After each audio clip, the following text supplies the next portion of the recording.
The rain fell hard on the metal roof of the small repair shop. Each drop made a loud sound that echoed through the empty space. Do-hyun sat at his workbench staring at the broken parts in front of him. Another mining drone with a burned-out motor. Another day of simple work that barely paid enough to keep the lights on.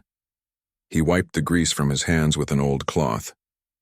The cloth was so dirty that it hardly cleaned anything anymore, but Do-hyun kept using it anyway. Everything in his shop was old and worn. The tools were scratched and dented. The furniture was mismatched and broken in places. Even the sign outside was fading with 2 letters completely gone. Settlement Gamma 7 was not a rich place. It sat on the edge of explored space, far from Earth and far from anywhere important. Most people who lived here were miners or farmers. They worked hard every day just to survive. There were no fancy stores or entertainment centers. Just basic buildings, dirt roads, and the constant sound of mining equipment in the distance. Do-hyun had come here 5 years ago, hoping to make a better life.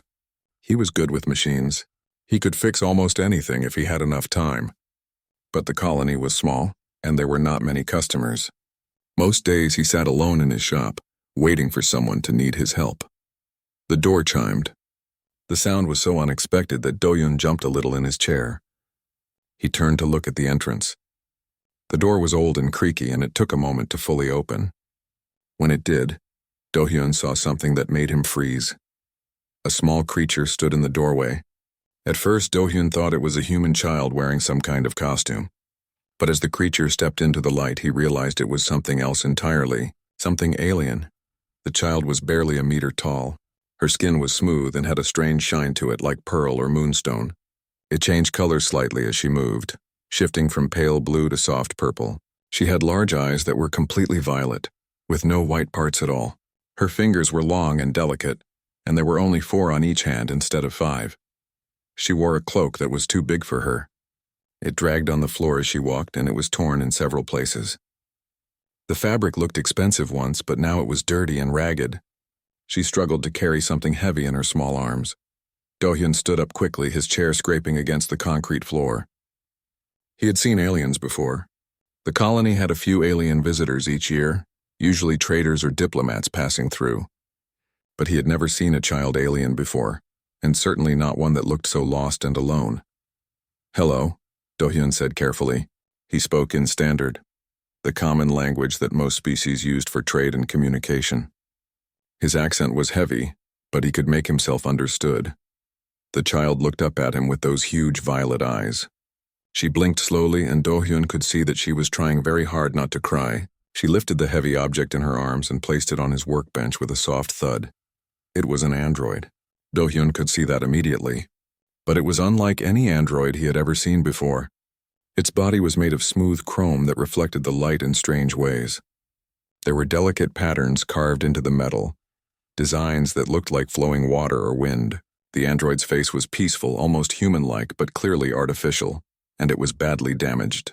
The chest panel was cracked open, exposing the circuits inside. One arm hung at an odd angle. The eyes were dark and empty. "Please," the child said. Her voice was soft and musical, but she struggled with the standard words. "Bori broken. You fix?" Do-hyun looked at the android, then at the child, then back at the android. His mind raced. He had a strict policy about alien technology. It was too advanced, too complicated, too dangerous. One wrong move and something could explode. Or worse, he could be accused of stealing alien secrets. The penalties for that were severe. "I don't know," Do-hyun said slowly. "This is very advanced technology. I usually only fix human machines." The child's eyes grew wider. A single tear rolled down her cheek, leaving a trail that glowed faintly in the dim light. "Please," she said again. "Bori only friend. No one else help." Do-hyun felt something twist in his chest. He looked at the small alien child standing in his shop, alone and desperate. Where were her parents? Why was she by herself? The colony was not a safe place for a child to wander, especially an alien child who clearly stood out. "Where is your mother?" Do-hyun asked. "Where is your family?" The child looked down at her feet. "Mama busy, very busy. Cannot bother." She wiped her eyes with her cloak. "Went many places. No one fix Bori. They say too hard. They say go away." Her voice broke a little. "You go away too?" Do-hyun looked at the broken android again. He could see where the damage was. The power core had overloaded. Some of the circuits were burned. The arm joint was dislocated. It would take hours of work, maybe all night, and there was no guarantee he could even do it. The technology was so far beyond what he usually worked with. But the child was looking at him with such hope, such trust, as if he was her last chance. Do-hyun sighed deeply. He knew he was probably making a mistake, but he could not turn away a child in need. That was not who he was. That was not who he wanted to be. "All right," he said finally. "I will try. I cannot promise anything, but I will do my best." The child's face lit up like a star. She smiled so wide that Do-hyun could see her small, pointed teeth. "Thank you. Thank you." She bounced on her feet with excitement. "What is your name?" Do-hyun asked as he carefully moved the android to a better position on his workbench. "Nira," the child said. "I am Nira. And you?" "I am Do-hyun." He pulled his magnifying lens down over one eye and grabbed his tools. "You can sit over there if you want. This will take a while." Nira climbed onto an old stool in the corner. Her feet dangled high above the floor. She watched Do-hyun with intense focus as he began to examine the android's internal systems. High above the colony, in the darkness of space where no one could see, a massive ship hung in orbit. It was invisible to all sensors, hidden by technology that was far beyond human understanding. Inside the ship, in a command center filled with holographic displays and alien equipment, a tall figure sat on a throne-like chair. Empress Kalira watched the security feed from the repair shop. Her eyes, the same violet color as her daughter's, never left the screen. She watched the human mechanic carefully examine the damaged android. She watched him frown and shake his head.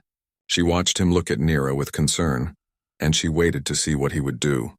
This was the test. This was always the test. Kalira had ruled her empire for 300 years. She had seen thousands of species, visited countless worlds, and met beings of every kind. And she had learned that power revealed the truth about people. Most beings were kind only when they thought it would benefit them. Her daughter had visited 42 different shops, stations, and settlements in the past month. All of them had turned her away. Some were rude, some were indifferent. A few had even tried to cheat her, seeing only an opportunity to steal from a lost child. But this human, this Do-hyun, had agreed to help. Even though he was clearly worried about the difficulty, even though he knew the technology was beyond him, he had said yes because a child needed help. Kalira leaned forward in her throne. Perhaps humans were different after all. Perhaps this isolated species, so primitive and young, had something that the rest of the galaxy had lost. She would watch and wait, and she would see if this human's kindness was real. Do-hyun pulled the magnifying lens closer to his eye and stared at the android's internal systems. What he saw made his head hurt. The technology was completely different from anything he had studied or worked with before. The circuits did not look like normal circuits. They seemed to be made of some kind of crystal that glowed very faintly with blue light. The wiring was not copper or steel, but something that looked like silver threads, impossibly thin and delicate. He carefully touched one of the crystal pieces with a small probe. It hummed softly, and colors swirled inside it like oil on water. Do-hyun pulled his hand back quickly, his heart racing. This was far beyond his skill level. This was technology that probably cost more than his entire shop, maybe more than the whole colony. "This is impossible," he muttered to himself. From her spot on the stool, Nira leaned forward. "Can fix?" she asked hopefully. Do-hyun looked at her worried face and felt his determination grow stronger. "I do not know yet, but I will try very hard."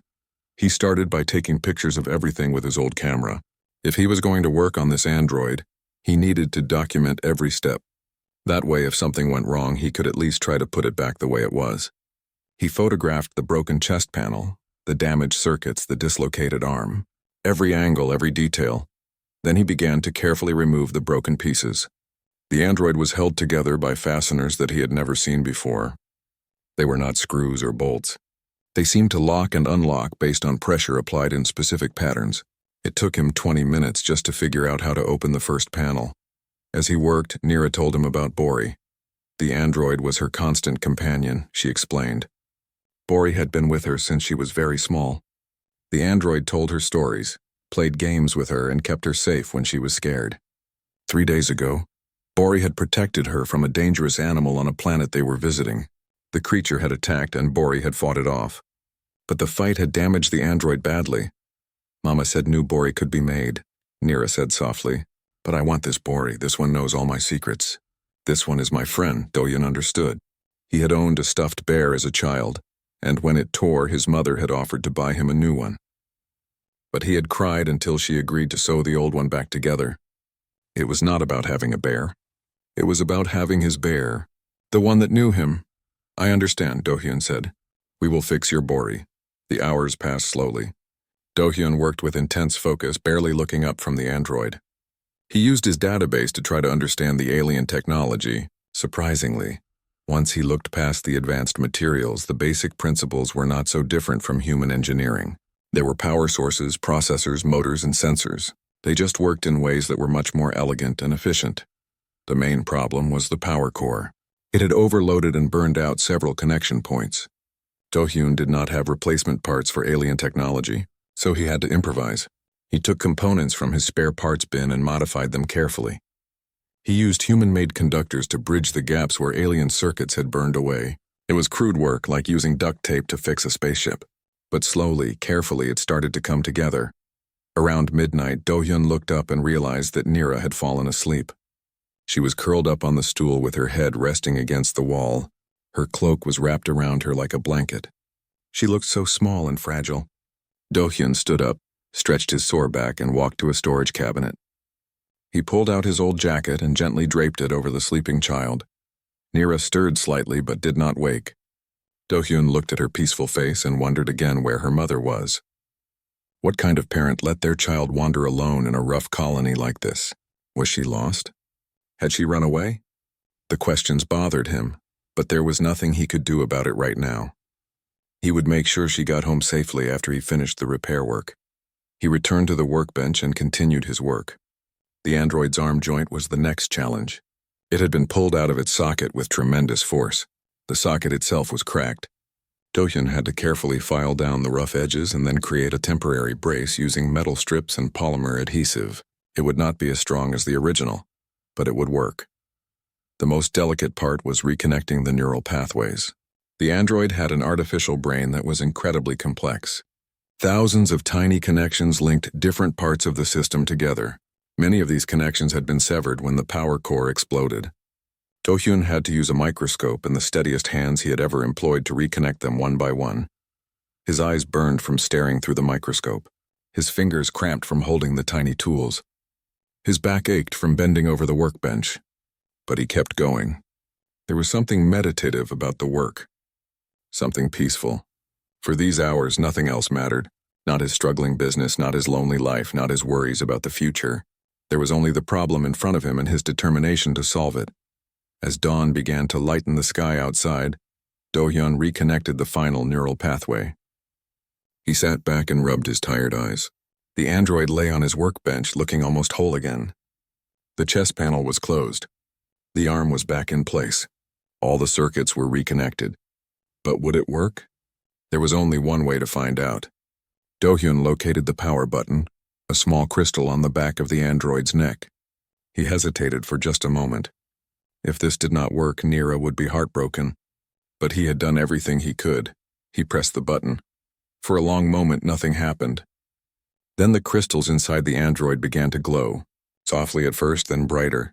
The glow spread through the android's body like water filling a container. The eyes flickered, showing random colors. Red, blue, green, purple. Then they settled into a calm golden color. The android sat up smoothly. It turned its head to look at Dohyun. For a moment, they stared at each other. Then the android spoke. Its voice was musical and warm, like wind chimes on a gentle breeze. Primary functions restored. Running diagnostics. All systems operational at 87% efficiency. Temporary repairs detected. Repairs are adequate for full function. The android tilted its head. You are not my creator. Identity unknown, querying. My name is Dohyun, he said, feeling strange talking to a machine that seemed so alive. I repaired you. You were damaged protecting Nira. At the sound of Nira's name, the android turned quickly to look at the sleeping child. Nira. Status check required. It started to stand, but Dohyun held up his hand. She is fine. She is just sleeping. She was very worried about you. The android studied Nira for a long moment. Emotional attachment detected. Nira experienced distress due to my malfunction. This is unacceptable. I must function properly to provide companionship and protection. You will, Do-hyun assured him. The repairs should hold, though you should probably get proper maintenance from your original manufacturers when you can. Gratitude registered creator Do-hyun, the android said, bowing its head slightly. I am not your creator. I just fixed you. You restored my function. You gave me purpose again. In my culture, this makes you a creator. I am Bori. I am pleased to meet you. Do-hyun smiled despite his exhaustion. Nice to meet you too, Bori. The noise of their conversation had woken Nira. She sat up suddenly, rubbing her eyes. When she saw Bori sitting up on the workbench, she let out a squeal of pure joy. She jumped off the stool and ran across the shop, nearly tripping over Do-hyun's jacket. She crashed into Bori with a hug so fierce that the android rocked backward. Bori, you work. You okay? Nira's words tumbled over each other. She was crying and laughing at the same time. Bori wrapped its arms around her gently. I am functional, small one. Do not cry. I am here. Do-hyun watched them reunite and felt a warmth in his chest. This was why he became a mechanic. Not for the money or the fame, but for moments like this, when something broken became whole again, when something that mattered to someone was saved. He started to clean up his tools, giving them privacy. But Nira turned to him with tears still streaming down her face. She ran to him and hugged his leg since she was too short to reach any higher. Thank you, Do-hyun. Thank you so much. You are good. You are very good. Do-hyun patted her head awkwardly. He was not used to being hugged. You are welcome, Nira. I am glad I could help. Far above, in the invisible ship, Empress Kalira stood from her throne. Her eyes were wet with tears she had not expected to shed. She watched the human mechanic accept her daughter's gratitude with humble grace. She watched him smile tiredly at a child he had never met before today. She watched him act with kindness that expected no reward. Prepare my shuttle, Kalira commanded her officers.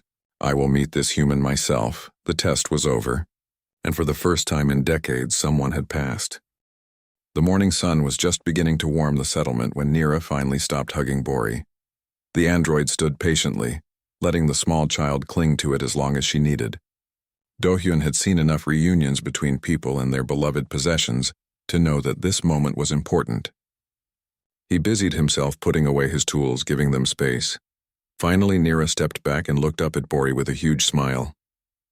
Does it hurt? Are you okay? I do not feel pain in the way you do, Bori explained gently. But I am aware that I am not at full capacity.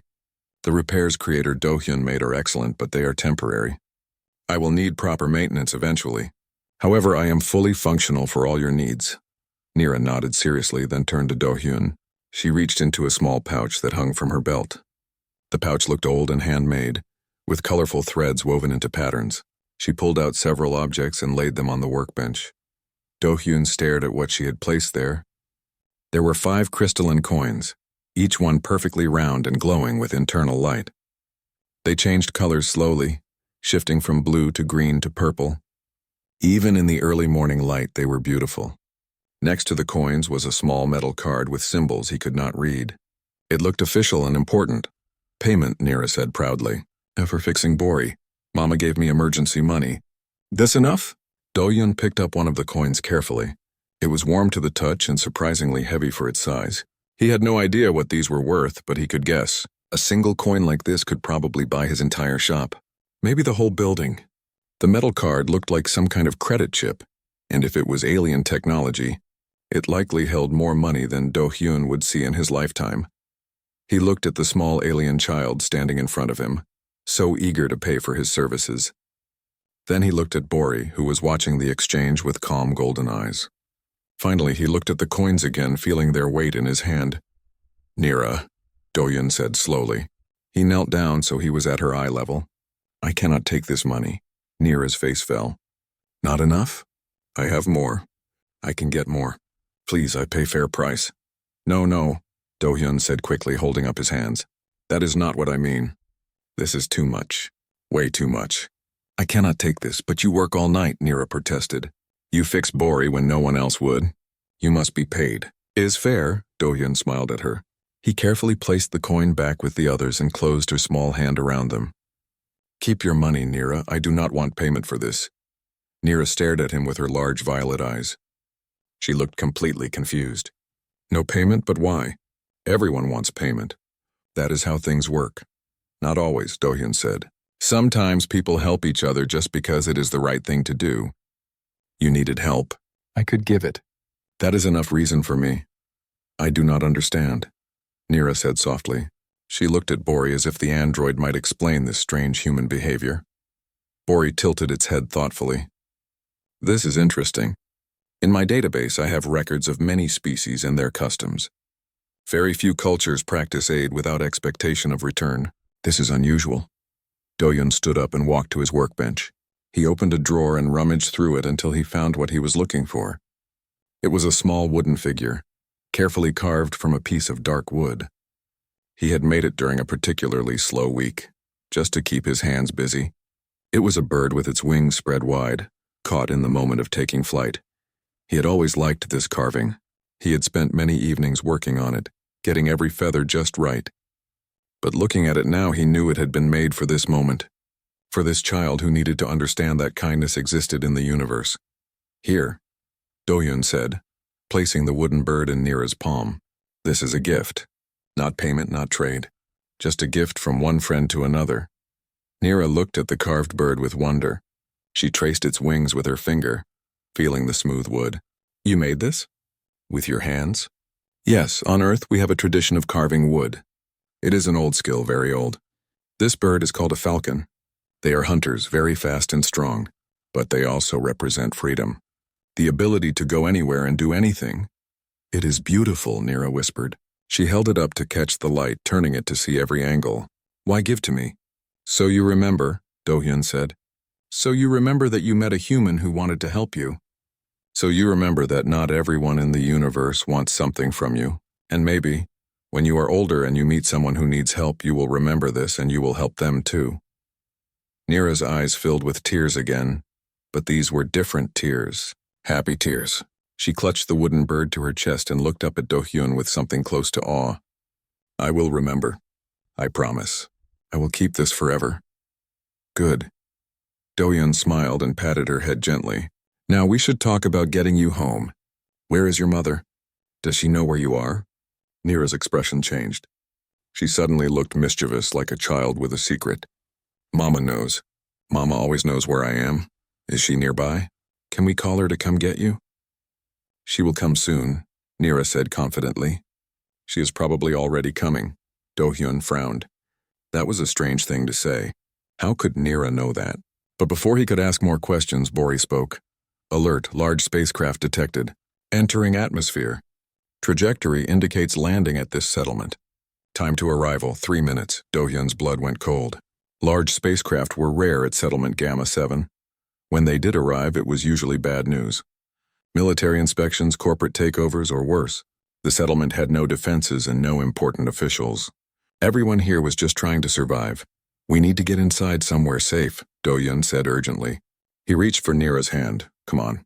There is a shelter under my shop, but Nira did not move. She just smiled and shook her head.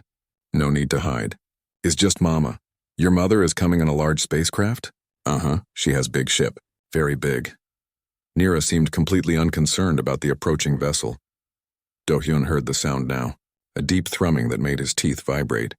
It grew louder and louder. He ran to the door of his shop and looked up at the sky. What he saw made his jaw drop. The ship was massive. It was bigger than any building in the settlement, bigger than anything Dohyun had ever seen that could fly. Its hull was smooth and dark, reflecting the morning sun in strange ways. Patterns of light moved across its surface like living things. As it descended, the air around it seemed to shimmer and bend. People were running out of their homes and shops, pointing at the sky. Some were screaming. Others just stood frozen in shock. The ship settled in the central square of the settlement with impossible grace, making no sound as it touched down despite its enormous size. The ground did not even shake. Dohyun's mouth was dry. His heart pounded in his chest. He looked down at Nira, who was standing next to him holding her wooden bird. She looked up at him and smiled. See? I told you. Mama always knows where I am. The ship's main door began to open. Light spilled out bright and golden. A ramp extended smoothly to the ground. Do-hyun could see figures moving inside, silhouettes against the light. "Nira," Do-hyun said carefully, his voice shaking. "Who is your mother? Who exactly are you?" But Nira just took his hand and squeezed it. "You will see. Do not be scared. Mama likes you. I can tell."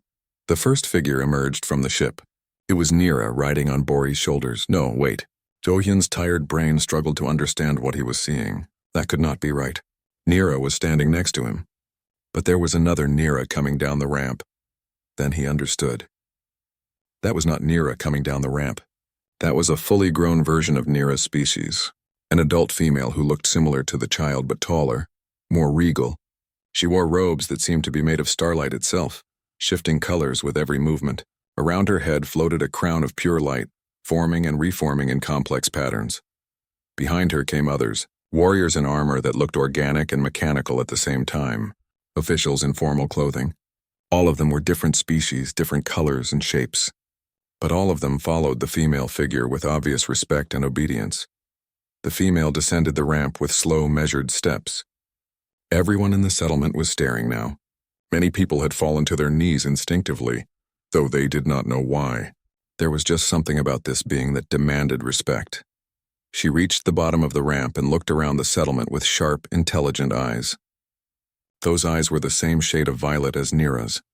When her gaze found Nira standing next to Do-hyun, her expression softened just a little. "Nira," she said. Her voice was like music, deep and resonant and beautiful. "Come here, my daughter." Nira squeezed Do-hyun's hand one more time, then ran to the tall female. The woman caught her and lifted her up effortlessly, holding her close.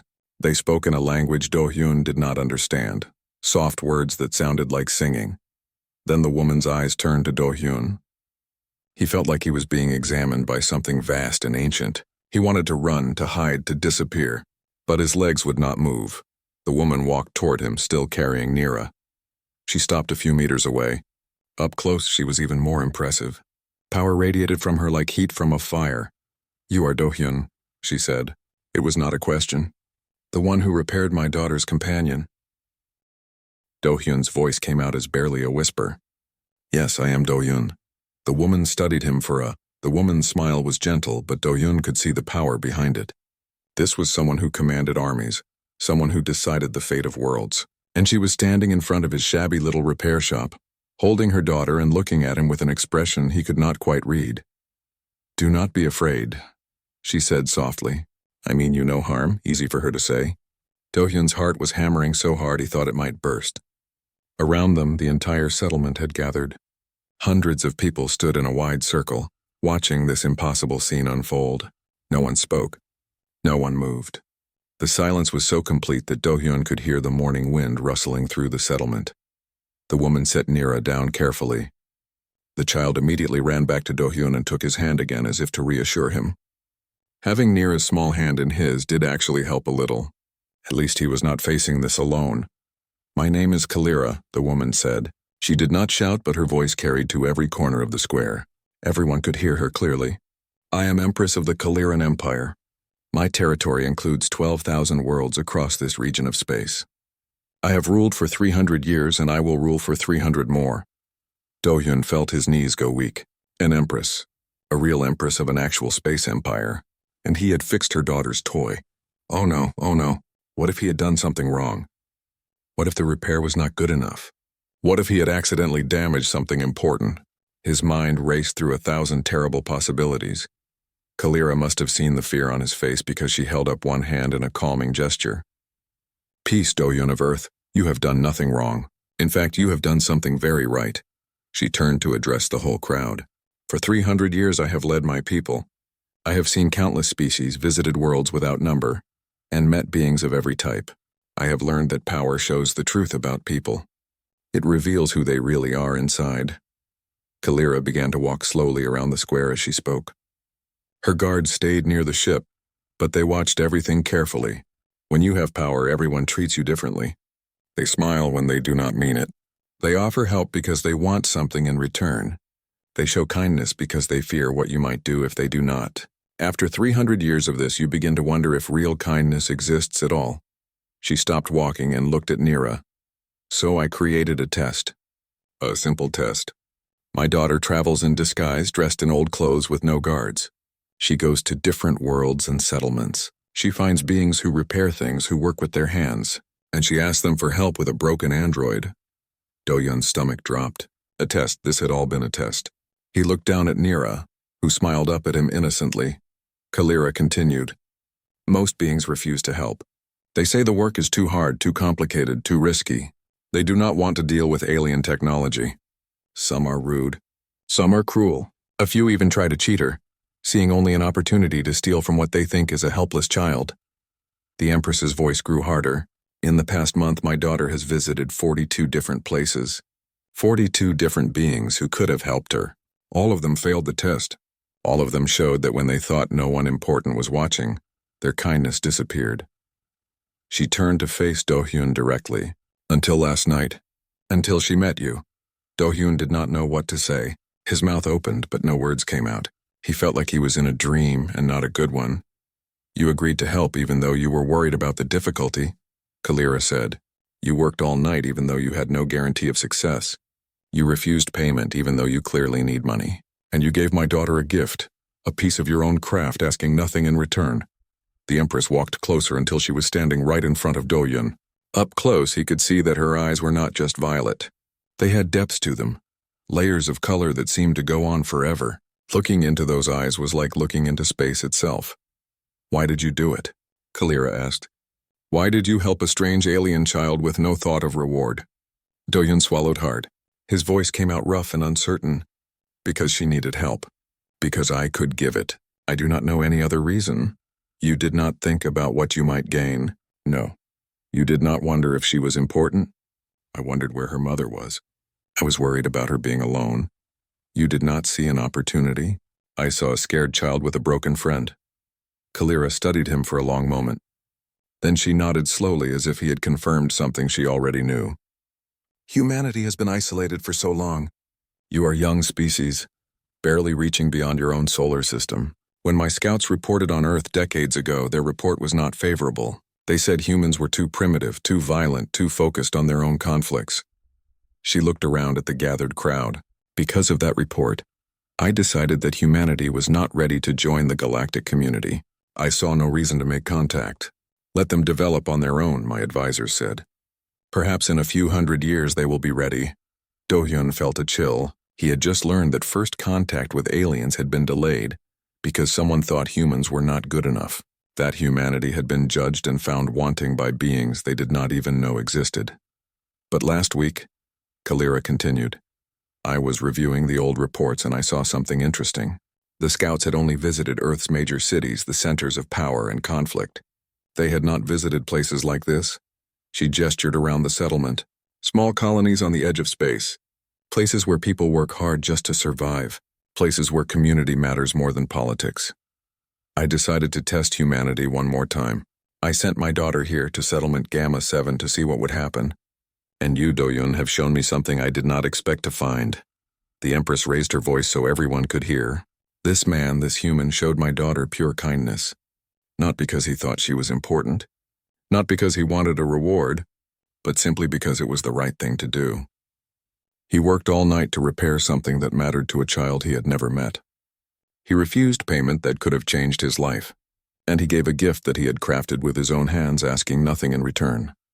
Kalira placed her hand over her heart in what must have been some kind of formal gesture. Do-Hyun of Earth, you have done something that beings across 12,000 worlds have failed to do. You have shown me that true kindness still exists in the universe. You have proven that humanity, despite its flaws, has something valuable to offer. Do-Hyun did not know what to say. He looked at all the faces around him. His neighbors, people he had lived near for 5 years, were all staring at him with expressions ranging from shock to awe to confusion. He felt very small and very tired. I do not understand, Do-Hyun said quietly. I just fixed a broken android. I did not do anything special. That is exactly the point, Kalira said gently. To you it was nothing special. It was just the obvious choice. Help a child in need. That is what makes it remarkable. You did not even think about it as something praiseworthy. You just did it because your heart told you it was right. She turned to face the crowd again. For too long I have kept humanity isolated. I have denied your species the chance to join the galactic community. I see now that this was wrong. You have been judged by your worst examples instead of your best. That changes today. Kalira pulled out a device from her robes. It projected a holographic display into the air, showing documents and images that Do-hyun could not read. But he recognized the symbol at the top. It was Earth, rendered in three-dimensional light. By my authority as Empress, I am opening formal diplomatic relations with Earth, Kalira announced. Humanity will be welcomed into the Kaliran Empire as a junior member species. You will receive protection from my fleets, access to our trade networks, and the right to learn from our technologies. The crowd erupted. People were shouting, crying, laughing. Some fell to their knees. Others embraced each other. Do-hyun heard someone say, "We are not alone anymore," and someone else say, "Everything just changed." But Do-hyun just stood there, still holding Nira's hand, trying to process what was happening. His simple act of kindness had just changed the course of human history. Earth was about to meet the galaxy, and it was all because he had stayed up late to fix a broken android. Kalira turned back to him. This is overwhelming, I know. You did not expect this. You only wanted to help a child, but your choice has consequences far beyond what you imagined. I do not want to be famous, Do-hyun said weakly. I just want to fix things. The Empress smiled. Unfortunately, I have other plans for you.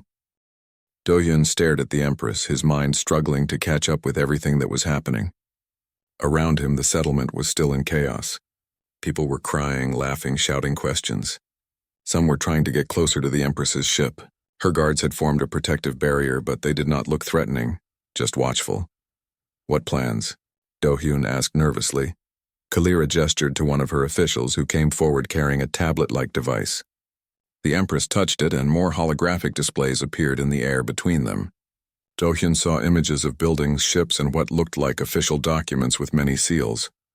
Humanity needs a voice, Kalira explained. Someone to speak for your species in galactic matters. Someone to help your people navigate the complexity of joining an empire of 12,000 worlds. Someone who understands both human values and alien technology. Do-hyun's eyes went wide. You want me to be some kind of ambassador? I am just a mechanic. I did not even finish my advanced education.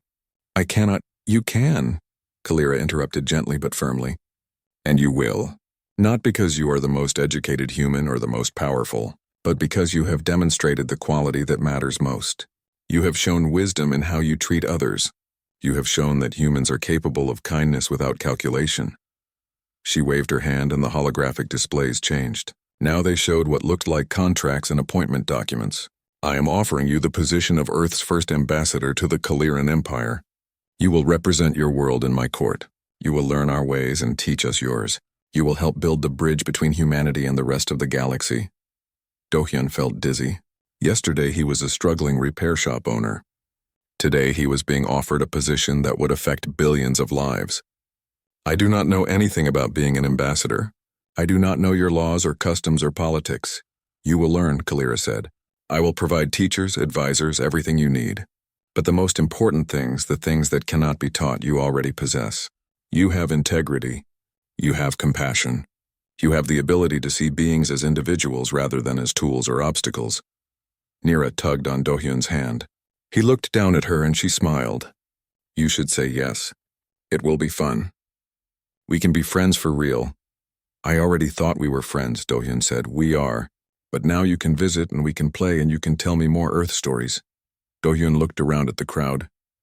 He saw his neighbors watching him with hope in their eyes. He thought about what this could mean for humanity. Access to advanced technology. Protection from threats they did not even know existed yet. A place in a larger community of worlds. All the opportunities that would open up for future generations. But he also thought about the responsibility. What if he made a mistake? What if he said the wrong thing and caused some diplomatic incident? What if he was not good enough to represent his entire species? As if reading his thoughts, Kalira spoke again. I am not asking you to be perfect, Do-hyun. I am asking you to be yourself. That is what your species needs. Not someone pretending to be more than they are, but someone genuine. Someone who will make decisions based on what is right rather than what is convenient. Do-hyun took a deep breath. He thought about his little repair shop, about the simple life he had built here. If he accepted this position, everything would change. He would leave behind the only life he knew. But he also thought about Nira's face when Bori had woken up. He thought about the principle that had guided him to help her in the first place. If something needed fixing, you fixed it. If someone needed help, you helped. That was who he was. All right, Do-Hyun said quietly. I will do it. I will try my best, Kalira smiled broadly. That is all anyone can ask. She touched her device again and the holographic document swirled around Do-Hyun. These are your credentials and authority. They are now registered in every system of my empire. From this moment forward, you speak for Earth. The weight of those words settled on Do-Hyun's shoulders like a physical thing. But Nira was still holding his hand and that helped. At least he would not be completely alone in this. There is much to arrange, Kalira said, turning to her officials. Earth's governments will need to be contacted. Facilities will need to be established.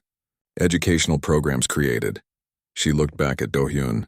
But first you should have time to say goodbye to your home. We will not leave for 3 days. That will give you time to close your affairs here and prepare for your new life. 3 days. That was not very long at all. But Do-Hyun nodded. Thank you, Empress. Please call me Kalira. We will be working closely together. Formality is not necessary in private. Over the next 3 days, Settlement Gamma 7 transformed into something Do-Hyun barely recognized. Ships arrived from Earth's government. Official representatives who wanted to know everything about his encounter with the Empress. News crews came, their cameras following him everywhere. Scientists arrived to study the Kaliran ships. The settlement that had been quiet and forgotten was suddenly the center of human attention. Do-Hyun spent hours in meetings, talking to officials and leaders. He told his story over and over. He tried to explain that he had not done anything special, but no one seemed to believe him. They called him a hero, a visionary, the man who brought humanity to the stars. But the hardest part was saying goodbye to his neighbors. These people had been his community for 5 years. They had supported his business even when money was tight. They had invited him to their homes for meals. They had become his family. On the final night, they held a celebration in the settlement square. Someone brought out instruments and played music. People danced and sang. They gave Do-Hyun gifts to take with him. Small things, mostly. Handwritten notes, photographs, little crafts they had made. Each one was precious to him. His neighbor, an old woman named Yoonji, who ran the settlement's only restaurant, hugged him tightly. You make us proud, she said with tears in her eyes. You show them what humans can be. I am just trying to do the right thing, Do-Hyun said. Exactly, Yoonji replied. That is what makes you special. You do not even see it. On the morning of departure, Do-Hyun stood in front of his repair shop one last time. He had sold it to a young couple who promised to keep it running. The sign would stay the same. His tools would be used by someone else. The place would continue without him. He touched the doorframe, feeling the rough metal under his fingers. This little shop had been his whole world. Now he was leaving it behind for something so much bigger that he could not even fully imagine it. Nira came to stand beside him. She was not wearing her disguise anymore. Her clothes were fine and elegant, proper for a princess, but she still carried the wooden bird he had given her, clutched carefully in her hand. Will you miss it? She asked. Yes, Do-Hyun said honestly. Very much. You can come back and visit sometimes. Mama said so. That is good to know. They walked together to the Kaliran ship. A crowd had gathered to see them off. Do-Hyun waved to people he knew, trying to memorize their faces. The ship's ramp extended down, and Kalira stood at the top, waiting. As Do-Hyun climbed the ramp, he looked back one last time at Settlement Gamma 7. The place where he had struggled and worked and lived a simple life. The place where, without knowing it, he had changed everything. The ship's interior was beyond anything Do-Hyun had imagined. The walls seemed to be made of liquid light. The air smelled clean and fresh like mountain air after rain. Crew members of dozens of different species worked at stations he could not begin to understand. Kalira led him to a large observation window. Through it he could see the settlement below and beyond it the curve of the planet. In a few moments we will leave orbit, she said. You will see your world from space perhaps for the first time. I have seen pictures, Do-Hyun said. It is not the same. She was right. When the ship rose and he saw Earth hanging in the darkness, beautiful and blue and fragile, something shifted inside him. That was his home. All of humanity, everything he had ever known was on that small sphere. And now he was leaving it to venture into the vastness beyond. But he was not afraid. Not anymore. He thought about why Kalira had chosen him. Not because he was the smartest or the strongest or the most qualified, but because he had shown kindness when he thought no one important was watching. Because he had helped a child who needed help. If that was enough to change the course of human history, then maybe the universe was not as cold and calculated as he had always imagined. Maybe there was room for compassion after all. Maybe that was what the galaxy had been missing. What happens now? Do-hyun asked. Kalira smiled. Now you learn. You meet the other species in the Empire. You attend councils and discussions. You help us understand humanity and help humanity understand us. It will not be easy. There will be challenges and conflicts and moments when you doubt yourself. That does not sound encouraging. But, Kalira continued, you will also see wonders. Worlds of impossible beauty. Technologies that seem like magic. Species with cultures stranger and more fascinating than you can imagine. And you will know that you are building something important. A bridge between Earth and the stars. She placed a hand on his shoulder. You fixed a broken android because a child asked you to. That simple act of kindness has opened the door for your entire species. Never forget that.